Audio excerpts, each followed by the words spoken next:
નમસ્કાર.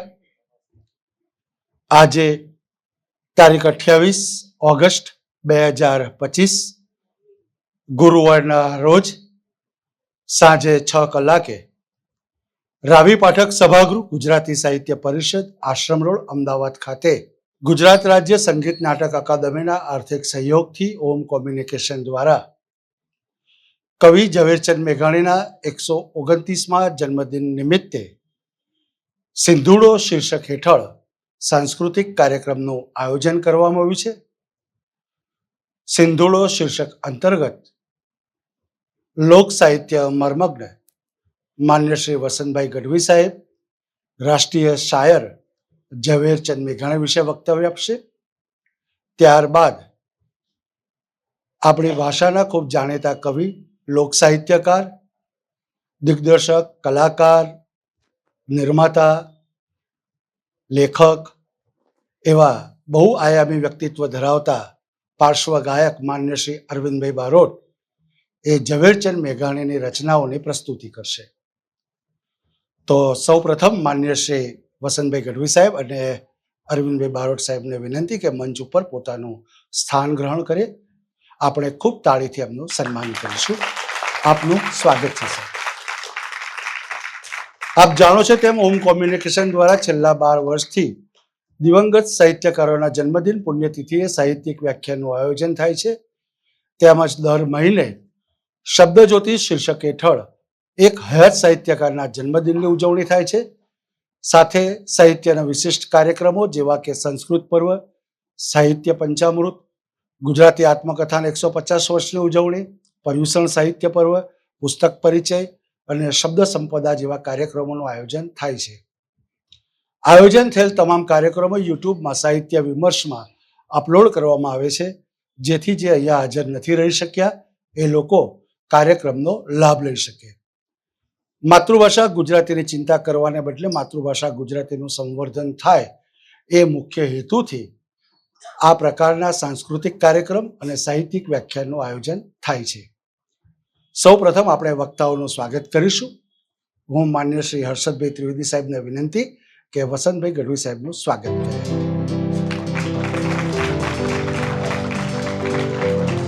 માન્ય શ્રી ધીરેનભાઈ અવાસિયા સાહેબને વિનંતી કે અરવિંદભાઈ બારોટ સાહેબનું સ્વાગત કરે.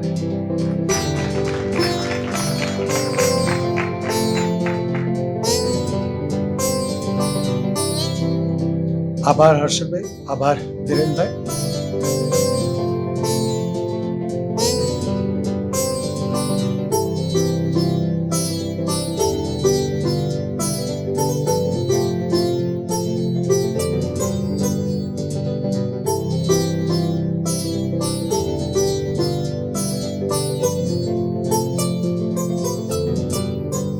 હવે માન્ય શ્રી વસંતભાઈ ગઢવી સાહેબને વિનંતી, આપ આવો અને વક્તવ્યનો પ્રારંભ કરો.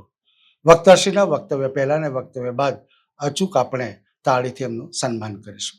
આપનું સ્વાગત છે સર. કોઈ સર્જક કે જેને 130 વર્ષ થઈ ગયા હોય એના વિશે વાત કરવી ગમે, એના વિશે વાત સાંભળવી ગમે, એનું લખેલું ગાવું ગમે, એને વાંચવા ગમે. અને સર્જક પણ કેવા બહુ આયામી. એક સંશોધક હતા, એક પરિવ્રાજક સાહિત્યકાર હતા, એક અનોખા પત્રકાર હતા. એક જ વ્યક્તિમાં કેટલા ગુણોનો સંચય થયેલો હતો. યોગાનુયોગ સાહિત્ય પરિષદના આંગણે મેઘાણીભાઈની વાત થાય એ પણ સોનામાં સુગંધ ભળ્યા બરાબર છે. મેઘાણી ગયા પછી કેટલીક બહુ યાદગાર અંજલિઓ આપણા કેટલાક ધન્ય લોકોએ આપી. ઉમાશંકરભાઈએ કહ્યું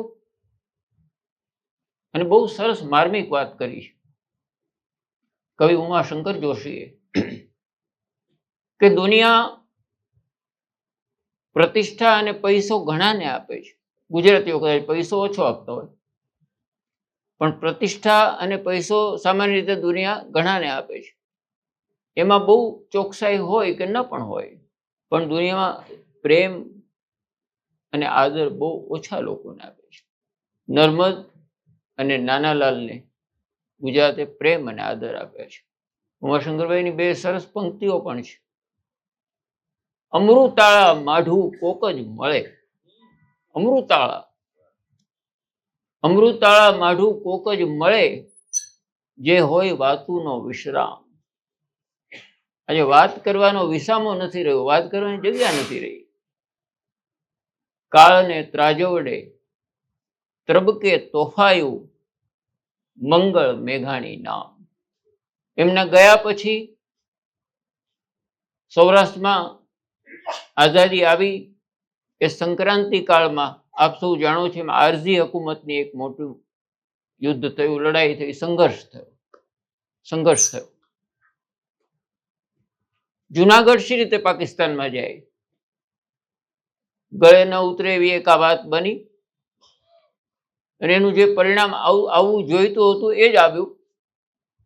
પણ તે વખતે સૌરાષ્ટ્રમાંથી જે કેટલાક પત્રો ગાંધીજી ઉપર આવતા હતા, એના વિશે મનુબેને લખ્યું કે ગાંધીજીએ કહ્યું કે આજે આ સાહિત્યકારની ખોટ ચાલે છે. અને આ મહાત્મા ગાંધીએ કહ્યું આજે આ સાહિત્યકારની ખોટ ચાલે છે. આ ડોળાયેલા વાતાવરણમાં મેઘાણી હોત તો ફેર પાડી શક્યા હોત. કૃષ્ણ તો મહાન ખરા જ, કૃષ્ણનું પ્રભુત્વ, એનો પ્રભાવ, પણ ગાંધીજીએ કહ્યું કે કૃષ્ણ કરતા પણ કૃષ્ણની બંસરીની સેવા બહુ મહત્વની છે. કારણ કે બંસરીના નાદે અનેક ગોપીઓ, અનેક ગોપજનો લોભાતા હતા. બાપુએ તો ત્યાં સુધી પણ કહ્યું કે ઘણી વખત સાહિત્યકાર જ્યાં સુધી હયાત હોય છે ત્યાં સુધી આપણે કદાચ એને પૂરો ઓળખી શકતા નથી.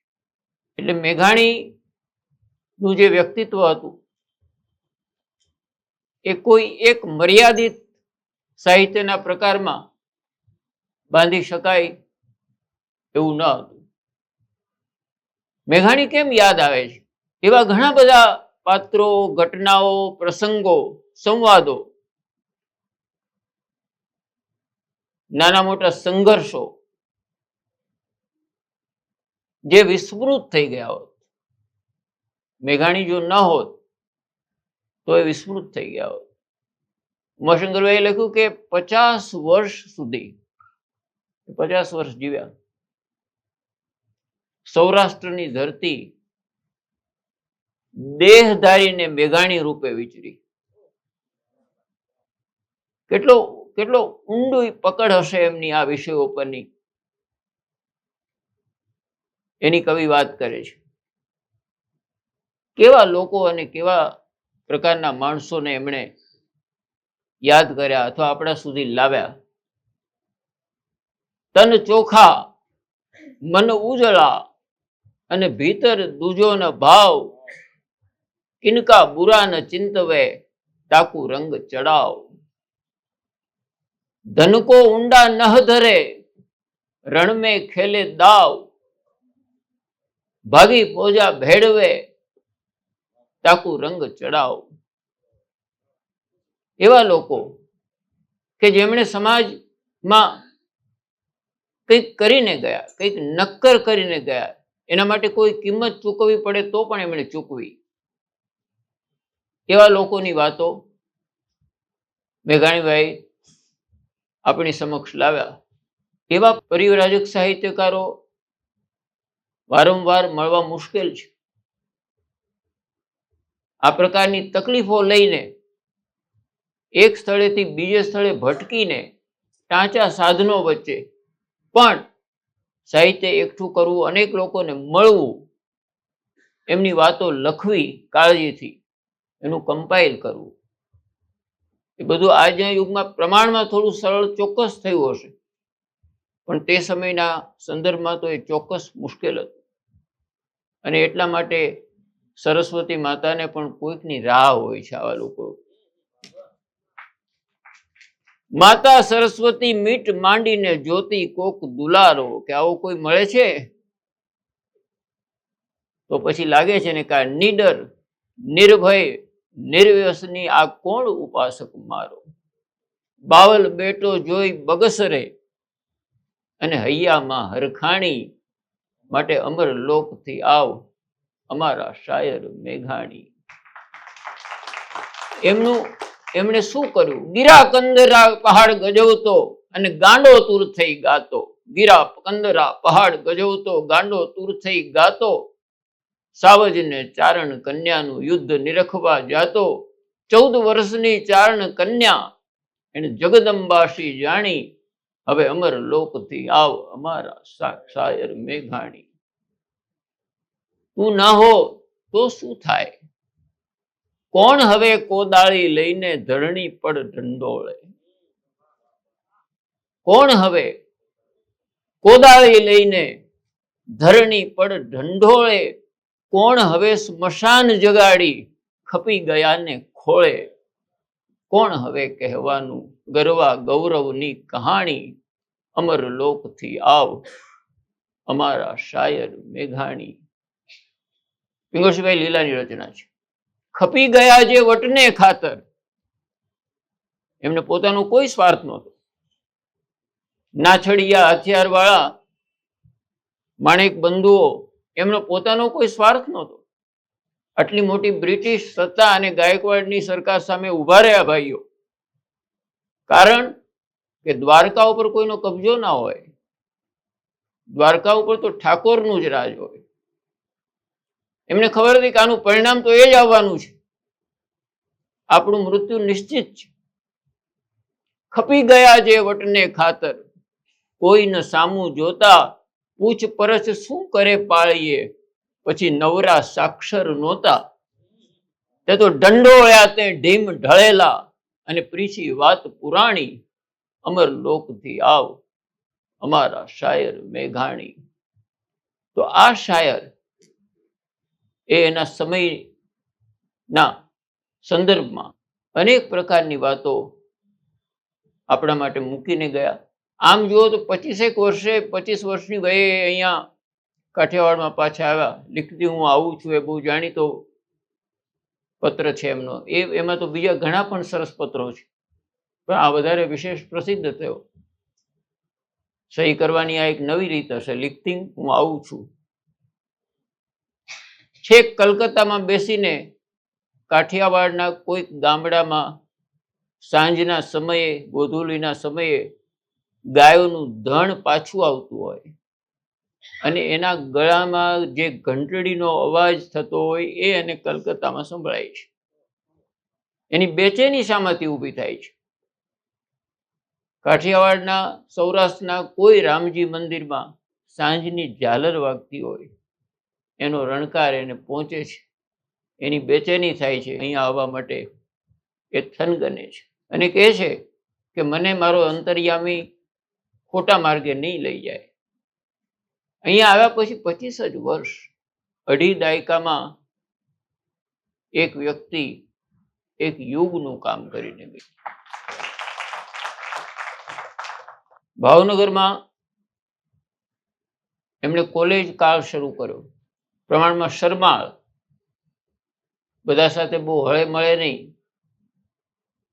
પ્રેમાળ વ્યક્તિત્વ ખરું, આંખો પણ એવી અને વાંકડિયા વાળ, એટલે પર્સનાલિટી તદ્દન જુદી લાગે. પણ ઓછું બોલે, શરમાળ. દર પૂનમના દિવસે ભાવનગરના પ્રસિદ્ધ જશોનાથ મંદિરમાં સાંજના સમયે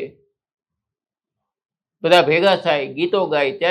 ત્યારે આ શરમાળ યુવાન 2-3 ગીતો અચૂક ગાય અને મોટા ભાગે નાનાલાલ અને કલાપીના ગીતો ગાય. એટલે કોલેજમાં એમનું નામ જનક રાજા પડી ગયું. કોલેજના મેગેઝિનમાં પહેલો લેખ જિંદગીનો એમણે લખ્યો જરા જુદું. અને આ શાયર, આ સર્જક જીવનભર જુદો રહ્યો, અન્યથી જુદો રહ્યો, પોતાના ચીલા પોતે પાડ્યા અને એ માર્ગે આગળ ગયો. જરા જુદો. તારી રે જણશું વિના જુદિયું. બધાની છે, પણ તારી રે જણશું વિરા જુદિયું. એ જ એના જુદા જાણનહાર, એના તો જાણકાર જુદા છે. જૂઠારે નામ એના પાડીશ નહીં, ભલે ન મળે કોઈ એનો લેનાર. જીજી જીજી શબ્દનો વેપાર. હૈયા કેરી ધારણે. આ સૂર ક્યાંય બહારથી આવવાનો નથી, આ શબ્દ ક્યાંય બહારથી આવવાનો નથી. હૈયા કેરી ધારણે તારે ઉર ઉઠે જે સૂરજી. એ સૂરને ઈમાની ભાઈ ગાયા કર ચકચૂર. જીજી જીજી શબ્દનો વેપાર. અનુભૂતિ એની જ પ્રતીતિ અને એની જ પ્રસ્તુતિ. અંતર્મનમાં જે ઉઠ્યું, તેરા મેરા મનવા, કબીર સાહેબ પંડિતને કહે છે, તેરા મેરા મનવા કેસે એક હોઈ રે. કેમ? તું કહેતા કાગદ કી દેખી, મેં કહેતા આંખન કી દેખી. જે જોઉં છું એ જ હું બોલું છું, એમાં કોઈ પ્રકારની પોથી પંડિતાઈ નથી. હૈયા કેરી ધારણે તારે ઉર ઉઠે જે સૂર. એ ઈ સૂરને ઈમાની ભાઈ ગાયા કર ચકચૂર. આતમની એરણ પરે અને જેદી અનુભવ પછડાય, તેદી શબ્દ તણખા જરે અને રગ રગ કડાકા થાય. જીજી જીજી શબ્દનો વેપાર. જે જોયું, જે અનુભવ્યું, એ જ વસ્તુ લખી. એમણે કહ્યું, મેં બહુ મોટા શાસ્ત્રો ગ્રંથો વાંચ્યા નથી, અખાએ પણ આવું કહ્યું, પણ મેં અનેક માણસોને, એક તો પત્રકાર તો ખરા જ, એટલે હું અનેક લોકોને જે મળ્યો છું, એમના જીવન જોવાની જે મને તક મળી છે, એને કારણે મારા અંતરમાં મને ઘણું સૂઝ્યું છે. માણસોને મળી, લોકનો માણસ હતો અને એમાંથી આ બધે મને મળ્યું છે. સામાન્ય રીતે લોક વિશેની વાતોમાં અભણ ને અશિક્ષિત ને એ પ્રકારની પણ વાતો થાય. એ પ્રકારનો એક ભેદ હતો સમાજના બે વર્ગ વચ્ચે, અને એ સૌથી મોટી ચિંતા ગાંધીની હતી કે આ બે સમાજની વચ્ચે જો ભેદ હોય તો આપણી યુનાઇટેડ સ્ટ્રેન્થ ના થાય, શક્તિ આપણી મજબૂત ના થાય. આણે એની સામે જ બરાબર પ્રહાર કરવાનું શરૂ કર્યું. ભેદની ભીતુને આજ મારે ભાંગવી. ભેદની ભીતુને આજ મારે ભાંગવી. મંડળાની આખરી ઉમેદ. આ એક જ ઉમેદ લઈ અને જીવનભર એમણે સાહિત્ય નો અનુભવ કર્યો, પ્રતીતિ કરી, લખ્યું, બોલ્યા ખૂબ જ. જ્યાં લોકોને લાગ્યું કે આ તો રાઇટ ઓફ કરી દેવા જેવું છે, એણે કહ્યું કે એમાં રાઇટ ઓફ કરી દેવા જેવું નથી. માનવ જીવન માણસાઈના દીવામાં એમણે કહ્યું કે હવે તો પોસ્ટ જ જતી રહી, આપણે બધા કુરિયરના હવાલે થઈ ગયા છીએ, પણ એ લોકો સોર્ટિંગ કરતા કે આ એરિયાનું હોય તો અહીં ના મૂકે ને આ એરિયાને અહીં મૂકે. એમ માણસનું સોર્ટિંગ કરવાની જરૂર નથી. રવિશંકર મહારાજ એને સમજાવે છે. દરેક માણસ એ તો કુદરત નો અમૂલ્ય સંતાન છે, અમૃતનો પુત્ર છે. એટલે માણસનું હીર, લા મિઝરેબલ જેવી એ સદીની મહાન નવલકથામાં અંતે તો એ જ વાત ઉપર ભાર છે કે દરેક માણસમાં ઉપરથી પથ્થર જેવો દેખાતો હોય તો પણ અંદરથી તો કરુણાના, સ્નેહના, આક્રોશના પણ ઝરણા વહેતા હોય છે. કાળી અંધારી રાતમાં તે તો તેજની જોઈ લકીર. જુલમી નરમાં માનવતાના હૈયે દીઠા હીર. અંતરના લોઢ ઉછાળ્યા અને સમુદ્રમાં વીરડા ગાળ્યા. વીરડા તો ગાળ્યા, પણ જ્યાં લોકોને લાગતું હતું કે ખારો સમુદર છે એની વચ્ચે એને વીરડા ગાળ્યા. સત ધર્મને દીવડે પૂર્યા, તે તો તન નીચોવીને તેલ. આ તન નીચોવીને આટલું વહેલું એમનું આયુષ્યનું પૂરું થઈ જવું, અનેક પ્રકારની શારીરિક સમસ્યાઓ, કૌટુંબિક સમસ્યાઓ, એની વચ્ચે સત ધર્મને દીવડે તે પૂરા તન નીચોવીને તેલ, ખંભે ખેંચી કાવડું, આ કાવડિયા જેમ ખંભે ખેંચી કાવડું અને રાખી જીવતી નાગર વેલ. ખાતર થઈ ક્યારીએ ખૂટ્યો અને ફોરમ થઈ ફૂલને ફૂટ્યો. દાદ સતવાદી દીવડો બુજો, એ તો ખંડમાં દઈને પ્રકાશ, હીરાનો પારખું હતો. આ સાવજ સૌરાષ્ટ્રનો સૂતો, ગાજે સમુદરના પાણી, ઘટો ઘટ એમ મેઘાણી. એમણે જે વસ્તુઓ જોઈ એના વિશે એમના મણિ મહોત્સવ પ્લેટિનમ જ્યુબિલી વખતે ઘણા બધા કાર્યક્રમો ગુજરાતમાં થયા. એમાં એક ચોટીલાની મોટી સભામાં દર્શકો વાત કરે છે. એમણે કહ્યું કે આ ચોટીલા જેવા ગામની તળેટીમાં 5,000 માણસો ભેગા થાય, એ વાતનું મને બહુ આશ્ચર્ય થાય છે. પણ પછી મને સમજાય છે, ક્યારેક અમે એવું લાગે કે અમારી સાક્ષરોની વાત સાંભળવા આવ્યા છે, પણ કહે છે કે પછી મને એવું સમજાય છે કે તમને એવું લાગે છે કે તમારા કોઈ કુટુંબના સભ્યનું, તમારા કોઈ કુટુંબના મોવડીની સારી સારી વાતો અહીં થવાની છે એટલે તમે ભેગા થયા છો, કે એમાં તો આપણે હાજર રહેવું જ પડે. અને પછી દર્શકે સરસ કહ્યું કે આ લોકની ઓળખ તમને તમારી ઓળખ મેઘાણીએ કરાવી, અમને તમારી ઓળખ મેઘાણીએ કરાવી. અને ત્રીજું એક યાદગાર સ્ટેટમેન્ટ દર્શકનું છે કે મેઘાણીને વાંચ્યા પછી કોઈ સામાન્ય માણસનો તિરસ્કાર કરી શકશે નહીં. વેદની ભેતુને આજ મારે ભાંગવી. મિતિયાળા નામના ગામની આહિરની એક દીકરીને દાઠા પરણાવી. સમય કપરો હતો. થયું કે ભાઈ પાસે જાઓ, મિતિયાળા પિયર છે મારું, ત્યાં જઈને ભાઈ પાસેથી કંઈક અનાજ વગેરે લેવું તો આ 3-4 મહિના નીકળી જાય, છોકરાઓ નભી જાય. બેનને દૂરથી આવેલી જોઈને સમય કાળ એનો કોઈ પ્રભાવ જુદો જ હોય છે. એમાં કોઈ માણસ સારો છે કે નબળો એવું કેવો જજમેન્ટલ નથી. પણ ભાઈને થયું કે હવે અત્યારે આપણે આ તકલીફ ને એમાં બેનની તકલીફ થશે, શું આપીશું, એમ કરીને અંદર જતો રહ્યો. ભાભીએ કહ્યું કે તમારા ભાઈ બહાર ગયા છે. બેન રડતી રડતી પાછી જાય છે. આપણી જેવા હજી ફ્લેટના રહેણાંકો હતા નહીં કે બાજુમાં કોણ રહે છે એ તો ઠીક છે, પણ ક્યારેક કોઈકનું બાજુમાં કોઈક આકસ્મિક કોઈક દુર્ઘટના બને તો 2-3 દિવસ બાજુના ફ્લેટવાળાને ખબર નથી પડતી. એ પ્રકારની પદ્ધતિમાં આપણે રહીએ છીએ. એટલે ગામના છેવાડે જેને લોકો પછાત ગણે,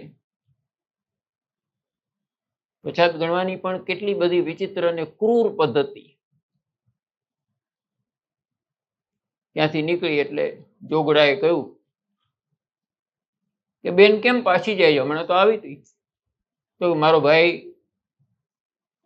એને મળવા આવી હતી, થોડું ઘણું અનાજ મળે તો અમારા 3-4 મહિના નીકળી જાય. તો હું તારો ભાઈ નથી, છોકરાને કહે છે કે અનાજનું ગાડું ભરી દે અને ફૂઈને જઈને મૂકી આવો.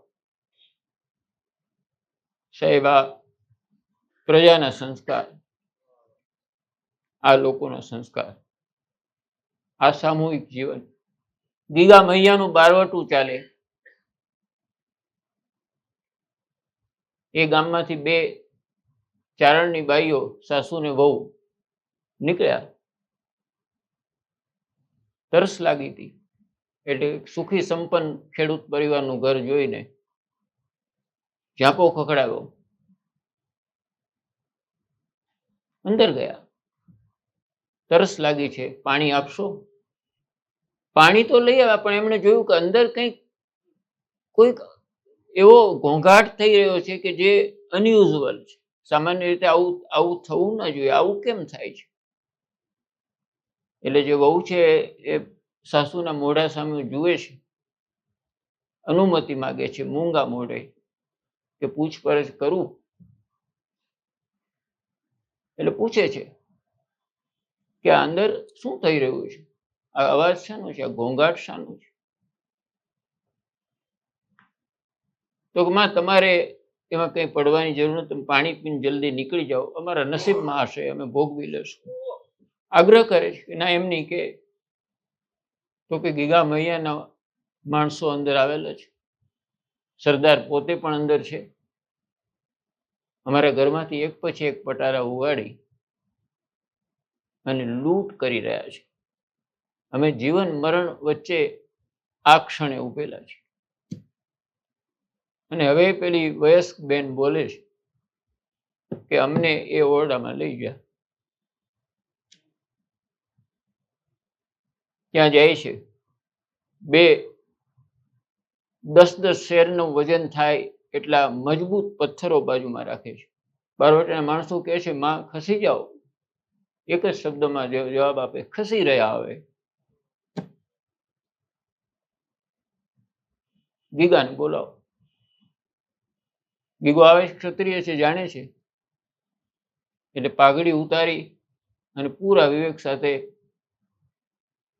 કહે છે કે આ જે છે એ ખેડૂત બહુ શ્રીમંત છે, એને ઘણા લોકોનું શોષણ કર્યું છે, અને મને કેટલાય વર્ષોથી કહેતો હતો કે એકવાર આવી તો જા. બંને જે લોબડીઓ પહેરીને બેઠી હતી, છૂટી લટો મૂકીને, એને જેવો શબ્દ વાપર્યો, વિહામાં. તું તો વિસામો છો. તારા થકી તો માણસોને રાહત મળવી જોઈએ.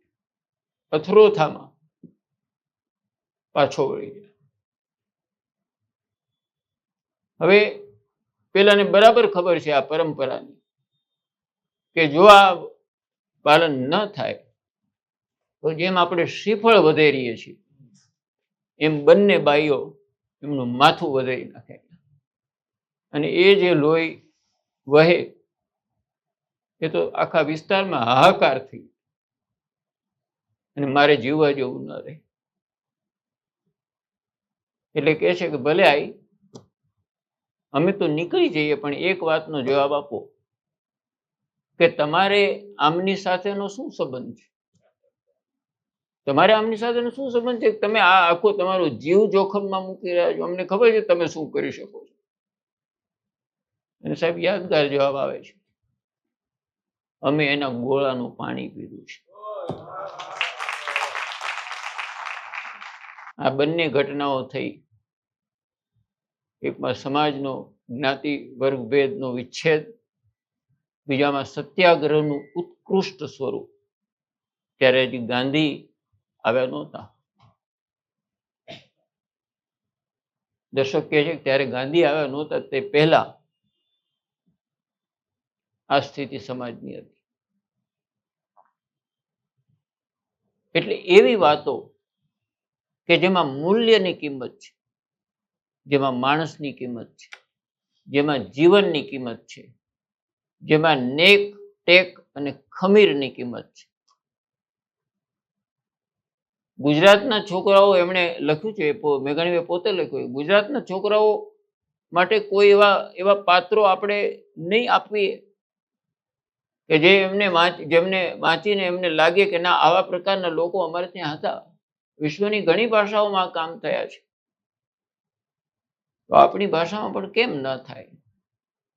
આપણે તો કેટલા લોકો એવા છે કે જેના ચરિત્રોનું આપણે આલેખન કરી શકીએ અને જગતના પટ ઉપર મૂકી શકીએ.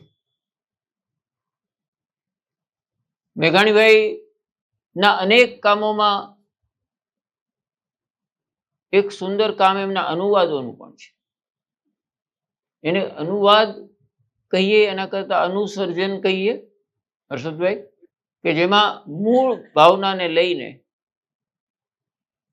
કેટલીક વાર મૂળ ગીત કરતા પણ વધારે સારું ગીત લખાયું હોય. સુના સમુદરની પાળે અને આઘા સમુદરની પાળે, ઘેરાતી રાતના, રાત પણ કેવી છે, ઘેરાતી આવે છે. પ્રકાશ અને અંધકાર વચ્ચેની મારામારીનો સમય છે. ઘેરાતી રાતના છેલ્લા શ્વાસ ઘૂંટે છે એક બાળુડો રે, સુના સમુદરની પાળે. બ્રિંજન ઓન ધ રાઇન વાંચીને લખેલું. નહોતી એની પાંસકો માડી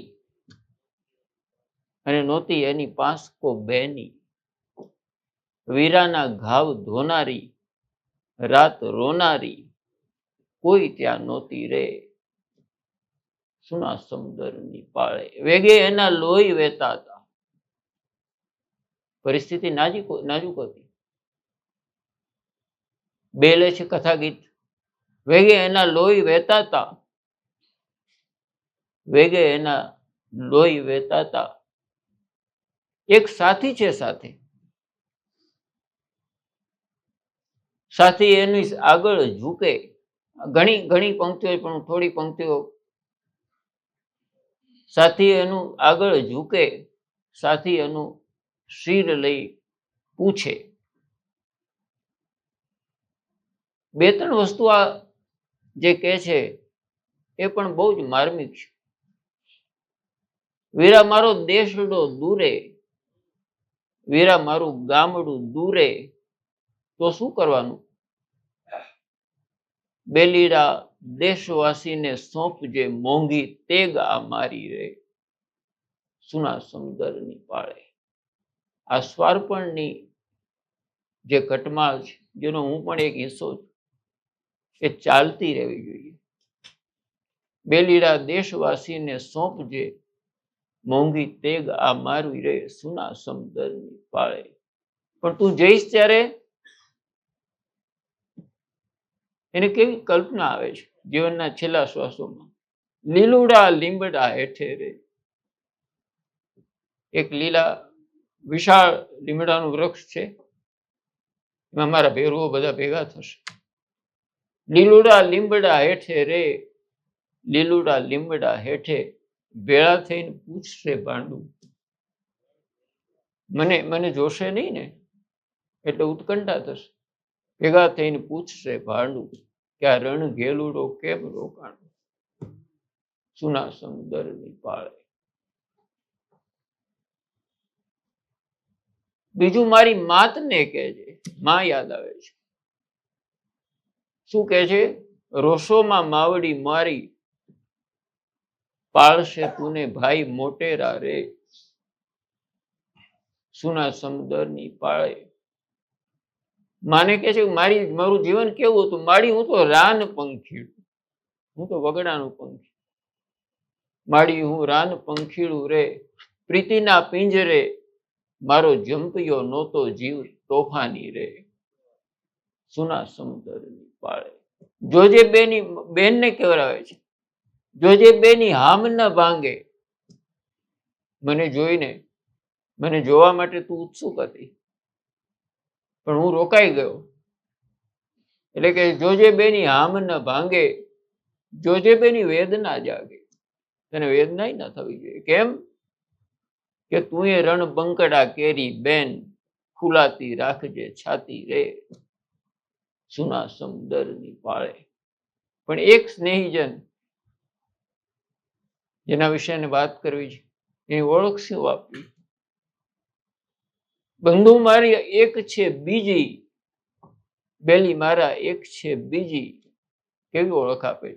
તોફાની આંખ બે કાળી, એને ઓળખી લેજે એ જ એંધાણી રે, સુના સમુદરની પાળે. બંધુ એનું દિલ મસ્તાનું, બેલી એનું દિલ મસ્તાનું. મસ્તાના ફૂલ હૈયાને હાય રે માંડું, આજ ચિરાવું રે સુના સમુદ્રની પાળે. કોઈક આરસ પાણમાં કોઈ કાળજીથી શિલ્પ કોતર્યું એવું આ કાવ્ય છે. એક પછી એક એટલી બધી સુંદર વાતો એમાં આવે છે. આ કવિ ટાગોરને આપણી ભાષામાં ખૂબ લઈ આવ્યા છે અને ભોળાભાઈ પટેલના મતે ટાગોરના જે કોઈ અનુવાદો અનુસર્જનો થયા છે એમાં મેઘાણીના અનુવાદો સૌથી વિશેષ લોકપ્રિય થયા છે. આવજે આવજે વાલી બા, એકવાર બોલ ભલે ભાઈ તું જા. બાળક મરણ પથારીએ પડ્યો છે, દરરોજ રમવા જાય ત્યારે ભલે ભાઈ તું જા, ભાઈ રમવા જા, કે છે કે આજે મને હવે છેલ્લી રજા આપી દે. આવજે આવજે વાલી બા, એકવાર બોલ ભલે ભાઈ તું જા. પાછલી તે રાતને પહેલે પરોઢીએ, હૈયાધારણ આપે છે માને. પાછલી તે રાતને પહેલે પરોઢીએ, જબકીને જ્યારે તું જાગે રે માં, જબકીને જ્યારે તું જાગે. ઓશિકે પાંગતે ફેરવતા હાથ તુને, અને પડખું જો લાગે ખાલી હો માં, પડખું જો લાગે ખાલી.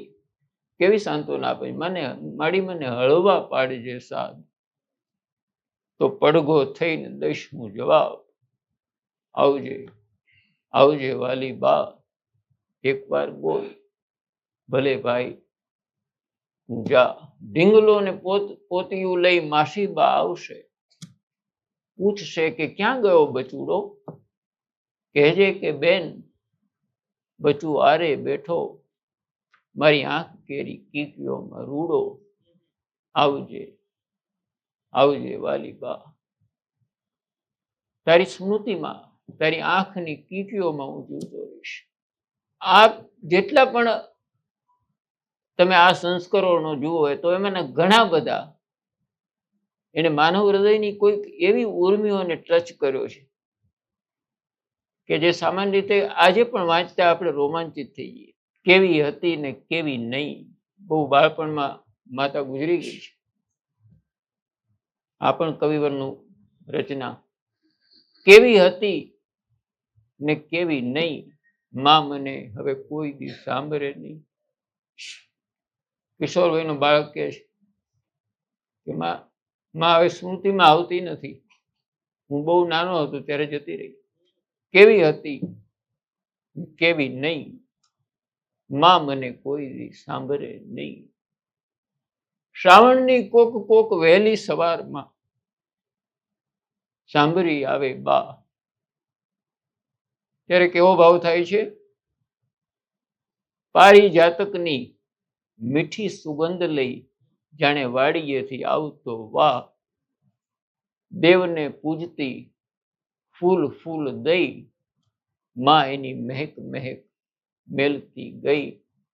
કેવી હતી કેવી નહીં, માં મને કોઈ દી સાંભળે નહીં. આ પોતે રુજુ હતા. રુજુતા એમના સ્વભાવનો એક ભાગ હતો. એટલે એમના લખાણોમાં એમના કાવ્યોમાં તમે આ માનવીય સંવેદનાઓની વાતો ઘણા બધા અંશે જેને કહેવાય ને જોઈ શકો. એક્રોસ ધી ડિફરન્ટ ક્રિએશન્સ દરેક જગ્યાએ. એમના કવિ મિત્ર દુલાભાઈ કાક સાથે જાફરાબાદથી મહુવાની વચ્ચેનો દરિયા કિનારો તેનો પ્રવાસ કરે છે. હેતુ તો માછીમારોના ગીતો ભેગા કરવાનું છે, એમની કથાઓ ભેગી કરવાનું છે, અને ઘણી કથાઓ ગીતો ભેગા કર્યા. ત્યાં એક ગામમાં બેઠા છે, માછીમારોનું જ ગામ છે, દરિયાના કિનારે. આજનો મહુવા તાલુકો, ભાવનગર જિલ્લો. તો એક બહુ જ વૃદ્ધ ઉંમરના માજી એ ડગુમગું થતા થતા થોડી ઈંટો માથે લઈ અને એક વાણમાં કંઈક નાનું સિવિલ વર્ક ચાલે એમાં કામ કરતા હતા. પણ કામ કરવાની એમની શારીરિક સ્થિતિ ન હોય એવું લાગ્યું. મેઘાણીબાઈને માણસને પૂછવાની એક ઉત્કંઠા. એટલે માને ઊભા રાખીને પૂછે છે કે માં આટલી બધી કારમી મજૂરી કેમ કરો છો? તો કે પેટનો ખાડો તો ભાઈ પૂરવો પડે ને. તો કોઈ કમાનાર નથી? તો કે કમાનાર તો હતો, કંધોતર હતો, પણ આ જે શેઠનું વાણ ચાલે છે ને એ વૈષ્ણવ શેઠ છે. એ શેઠ વૈષ્ણવ છે. એ વૈષ્ણવ શેઠના વાણ લઈને ગયો હતો. મારો પુત્ર એક નહોતો, ઘણા બધા સાથીઓ, ખલાસીઓ, નાવિકો હતા. એ વાણ ડૂબી ગયું. આ ઘટના કે અસાધારણ નથી, એમાં દીકરો ડૂબી ગયો. તો કે તો પછી આટલી મજૂરી કરે છે એનું કઈ વળતર ના માગ્યું? આ માએ જવાબ આપ્યો કે મારો દીકરો ને બેના બીજા હશે, પણ એમના હાથે આ શેઠનું વાણ આખું ડૂબી ગયું. હવે હું કયા મોઢે એની પાસે વળતર માંગુ? અને પછી મેઘાણીભાઈ કવિ કાગને પૂછે છે કે આ બે નહીં કહેતી હતી નહીં, તમે કહેતા હતા કે આ શેઠ વૈષ્ણવ છે, તો આ બે માં વૈષ્ણવ કોણ?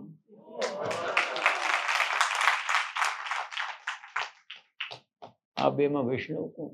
નરસિંહે ગાયેલો વૈષ્ણવ આમાં કોણ? પીડિતની આંસુડા ધારે હાહાકારે રેલો કસુંબીનો રંગ, શહીદોના ધગધગતા નિશ્વાસે નિશ્વાસે સળગ્યો કસુંબીનો રંગ, ઘોળી ઘોળી પ્યાલા ભર્યા રંગીલા સૌ પીજો કસુંબીનો રંગ, દોરંગા દેખીને દરિયા ટેકીલા સૌ લેજો કસુંબીનો રંગ. આ રુજુતા કોઈ પણ યુગનો એક યુગ ધર્મ હોય છે. આ યુગ હતો જ્યાં મહાત્મા ગાંધી સાર્વત્રિક રીતે છવાઈ ગયા. લોકમાન્યના ગયા પછી 1915 થી ગાંધીનું અહીં આવવું અને ગાંધીના નેતૃત્વમાં આઝાદીનો સંગ્રામ. માત્ર સ્વાતંત્ર્ય ના ગીતો એમણે લખ્યા એટલું જ નહીં, પણ સ્વાતંત્ર્ય ચળવળમાં એક્ટિવલી ભાગ પણ લીધો અને જેલવાસ પણ ભોગવ્યો. 6 માર્ચ 1930 ના દિવસે ગાંધીએ જાહેર કર્યું કે હું દાંડીમાં મીઠું ઉપાડી અને મીઠાના કાયદાનો ભંગ કરીશ. એ જ દિવસે આખા દેશમાં અનેક જગ્યાએ મીઠોના કાયદાનો ભંગ કરવાનું નક્કી થયું, જેમાં ધોલેરામાં પણ થયું. અને ધોલેરામાં અમૃતલાલ શેઠ જે સૌરાષ્ટ્રના તંત્રી હતા એની આગેવાની નીચે આ કામ થવાનું. આ કવિ ત્યાં હાજર. ધોલેરામાં આશ્ચર્ય થાય એવી વાત છે કે હજારોની મેદની, લગભગ 10,000ની એવું લખાયું છે. લોકનો જુવાળ જાગ્યો, ત્યાં હાજર હતા. ત્યાં મેઘાણીએ સિંધુડોની રચનાઓ ગાઈ. માં સર્વથી વહાલું તને હો ઉચ્ચ મસ્તક, બેડી રસી ફાંસી ભલે હો ઉચ્ચ મસ્તક, કુળની કલેજે શારડી હો ઉચ્ચ મસ્તક, બે બાકળી બિલકુલ થતી ના ઉચ્ચ મસ્તક, કરવા ખુલાસા થોભતી ના ઉચ્ચ મસ્તક. એ આખા સમૂહને આ સંઘર્ષ માટે જાણે આ કવિ તૈયાર કરતા હતા. અને તૈયાર હોય તો એમાં બળ પૂરું પાડતા હતા. નિર્ભયતા એ એમના સ્વભાવનો એક ભાગ હતી. બીક કોની, આ પડકાર છે. બીક કોની, બીક કોની, બીક કોની માં તને, 30 કોટી બાળકોની ઓ કરાળી માં તને. બીક કોની બંદૂકોની, બીક કોની સૈનિકોની, બીક ચોર ડાકુઓની, નયન ફાડ માર ત્રાડ જરીક વાર જાગને, ઓરે ઘેલી ભાન ભૂલી, બીક કોની માં તને. આ ગાંધી ગીતો અને આઝાદીના ગીતો એ મેઘાણીભાઈ અદ્ભુત લખ્યા છે. લગભગ છેલ્લો 1.5 દાયકો તમે ગણો સ્વાતંત્ર્ય સંગ્રામનો તો મહદ અંશે મેઘાણી ગવાયા છે. તો છેક અહીંયા નવગુજરાત મહાગુજરાતનું આંદોલન થયું ત્યાં સુધી મહાગુજરાતના આંદોલનમાં ઇન્દુલાલ યાજ્ઞિક ગાતા હતા, કોઈનો લાડકો આવ્યો ત્યારે પણ એ ગાતા હતા. તો કેટલી મોટી અસર આ સિંધુડાની થઈ હશે. બ્રિટિશ સરકાર ગાંધીને પકડી લેશે એવું લોકોએ ધાર્યું. ગાંધીએ પણ 2 થેલા લઈને પ્રયાણ કર્યું હતું સાબરમતી આશ્રમથી, કે આ એક થેલો તો કે યાત્રાનો, બીજો તો કે જેલમાં જવું પડે તો એનો. ગાંધીનું પ્રી પ્લાનિંગ આવું હતું. પણ એમને છેક દાંડી પહોંચ્યા ત્યાં સુધી ગાંધીની ધરપકડ સરકારે કરી નહીં. ત્રિવેદી સાહેબ વહીવટદારો સમજ્યા કે એના કરતા વધારે જોખમ આ સિંધોડવાનું છે, એટલે 3જે દિવસે એના ઉપર પ્રતિબંધ આવ્યો. આ કાળને જગડવાનું કામ સાહિત્યકાર કરી શકે. એમના ઉપર પણ ખટલો ચાલ્યો. કોઈક જોધાણીએ પ્રવચન કર્યું તો એમાં એને મેઘાણીને પકડ્યા. એટલે હવે જ આ બધા પ્રશ્નો થાય છે એવું માનશો નહીં. અને કેસ ચાલ્યો ને એને ચાર્જશીટ થયું અને સજાઈ થઈ. અને સામાન્ય રીતે બહુ ઓછું બનતું હોય છે એવી ઘટના બની કે એમણે જજની પરવાનગી લઈને એક અમર રચના કોર્ટમાં ગાઈ 1930, જ્યાં દેશના લોકોની વેદના એમણે વ્યક્ત કરી. હજારો વર્ષની જૂની અમારી વેદનાઓ. આ વાત કોને કરવી? કલેજા ચીરતી કંપાવતી અમ ભય કથાઓ, મરેલાના રુધિર ને જીવતાના આંસુડાઓ, સમર્પણ એ સહુ તારે કદમ પ્યારા પ્રભુઓ. અમારા યજ્ઞનો છેલ્લો બલિ. આ લડત હવે અમારી છેલ્લી છે. આમીન કહેજે. ગુમાવેલી અમે સ્વાધીનતા તું ફેર દેજે. વધારે મૂલ લેવા હોય તો એ માંગી લેજે, પણ અમારા આખરી સંગ્રામમાં સાથે જ રહેજે. નથી જાણ્યું અમારે પંથ શી આફત ખડી છે, ખબર છે એટલી કે માતની હાકલ પડી છે. જીવે માં માવડી એકાજ મરવાની ઘડી છે. ફિકર શી જ્યાં લગી તારી અમો પર આંખડી છે. તારી અમૃત આંખડી અમારા ઉપર છે, અમને ફિકર શાની? જુઓ આ તાત ખુલ્લા મૂકિયા અંતર અમારા. જુઓ હર જખ્મથી ઝરતી હજારો રક્ત ધારા. જુઓ છાના જલે અન્યાયના અગ્નિ તખારા. સમર્પણ હો તને સર્વ પ્યારા. ભલે હો રાત કાળી. આ તો અદ્ભુત લખ્યું છે. ભલે હો રાત કાળી આપ દીવો લઈ ઉભાજો. જગત નિયંતાને કહે છે ભલે હો રાત કાળી આપ દીવો લઈ ઉભાજો. ભલે રણમાં પથારી આપ છેલ્લા નીર પાજો. એટલું અમારું કામ કર્યું. લડનતાને મહારણ ખંજરીના ઘોષ ગાજો. જે લડતા હોય એના કાનમાં એવો ધ્વનિ કરજો કે એની વીરતા વધે, અને મરણતાને મધુરી બંસરીના સૂર વાજો.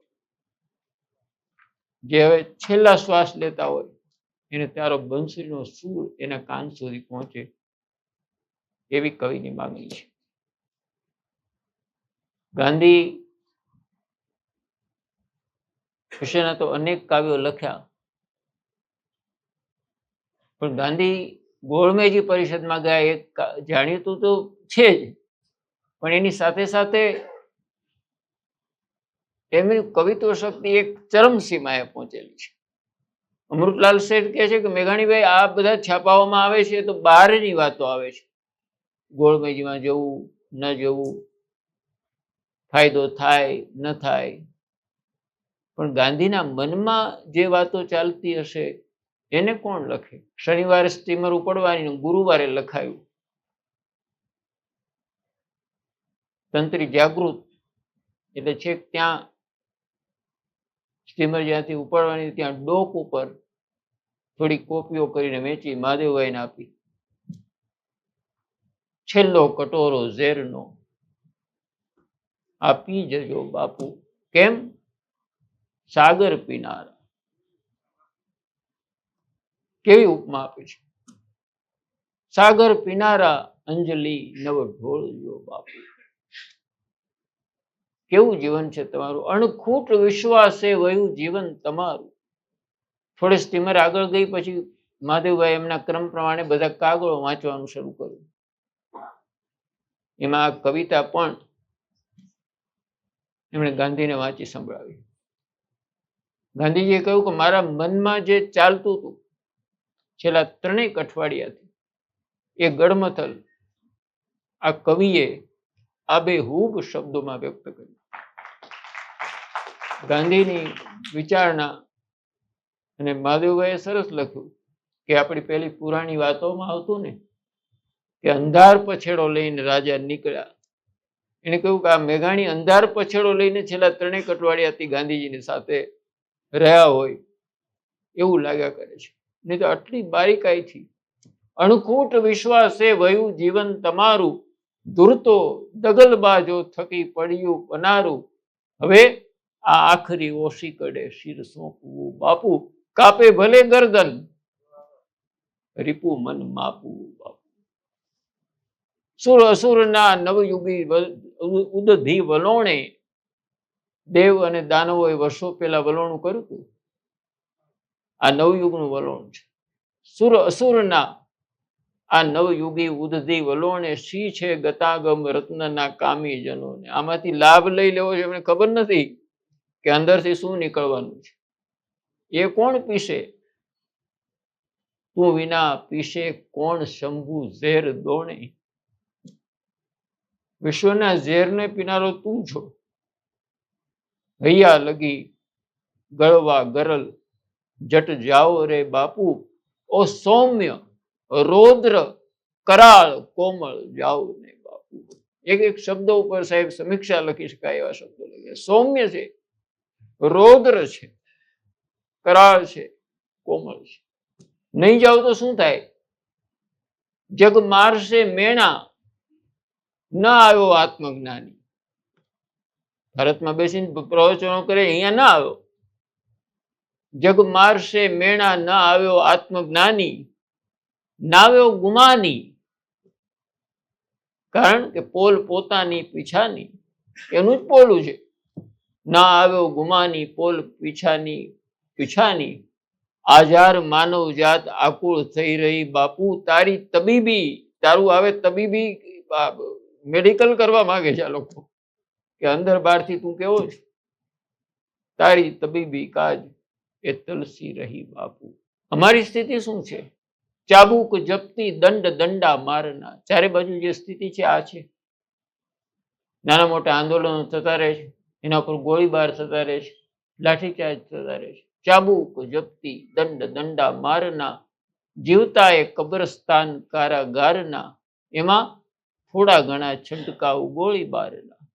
પણ પછી સરસ લખે છે કે આ તો બધું જરી ગયું, અમને કોઠે પડ્યું બાપુ. કેમ કે ફૂલ સમા અમ હૈયા, તમે લોઢે ઘડ્યા બાપુ. અમારા હૃદય તો કુમળા છે, પણ તમે એનું ઘડતર એવું કર્યું છે. છેલ્લી પંક્તિઓ દરેક પંક્તિ ગમાવી છે, પણ ગાંધીજીને ખૂબ પ્રિય લાગી હશે. ગાંધીજી વાત કરતા હતા એનું અહીંયા પુનરાવર્તન થાય છે. જ્યાં બાપ માતા આખલાને નાથવાને. આખલો તો ખરો, પણ સત્તાને કારણે માતો થઈ ગયેલો. જ્યાં બાપ માતા આખલાને નાથવાને, જ્યાં વિશ્વ હત્યા ઉપર જળ છાંટવાને, જ્યાં 7 શાયર પાર સેતુ બાંધવાને, ઘનઘોર વનની વાટને અજવાળતો બાપુ, વિકરાળ કેસરિયાળને પંપાળતો બાપુ. ચાલો જજે તુજ ભૌમિયો ભગવાન છે બાપુ. છેલ્લો કટોરો ઝેરનો પી આવજે બાપુ. તારે તો ભૌમિયો જ ભગવાન છે, તારે કોની જરૂર છે? ચાલો જજે તુજ ભૌમિયો ભગવાન છે બાપુ. છેલ્લો કટોરો ઝેરનો પી આવજે બાપુ. આ એક અદ્ભુત રચના ગાંધીને મેઘાણી સાથે અભિન્ન રીતે જોડે છે. એવા મેઘાણીની આ વાતો મારે કવિશ્રી કાગે એક સરસ દુઓ લખ્યો છે, એમને નહીં લઈ આવતો, કે જે લેખક સઘળા લોકની અને એક દી ટાંકુ તોળાણી, તેદી વધી તોલે વાણિયા, તારી લેખણ મેઘાણી હું ભમિયો ભાયાણી, હું ભાયાનો દીકરો દુલો, હું ભૂમિયો ભાયાણી અને સાથે શાયર ઉતર્યો, પણ મરમી મેઘાણી કાગે ન દૂઠો કાળાઓ. પણ આવો માણસ બીજો જોયો નહીં. આજે આ હોમ કોમ્યુનિકેશનના માધ્યમથી અને આજના આવા દિવસે 28 ઓગસ્ટના દિવસે મેઘાણી વિશે વાત કરતા મને ખૂબ આનંદ થયો છે. આપ સૌનો ખૂબ આભાર માનું છું.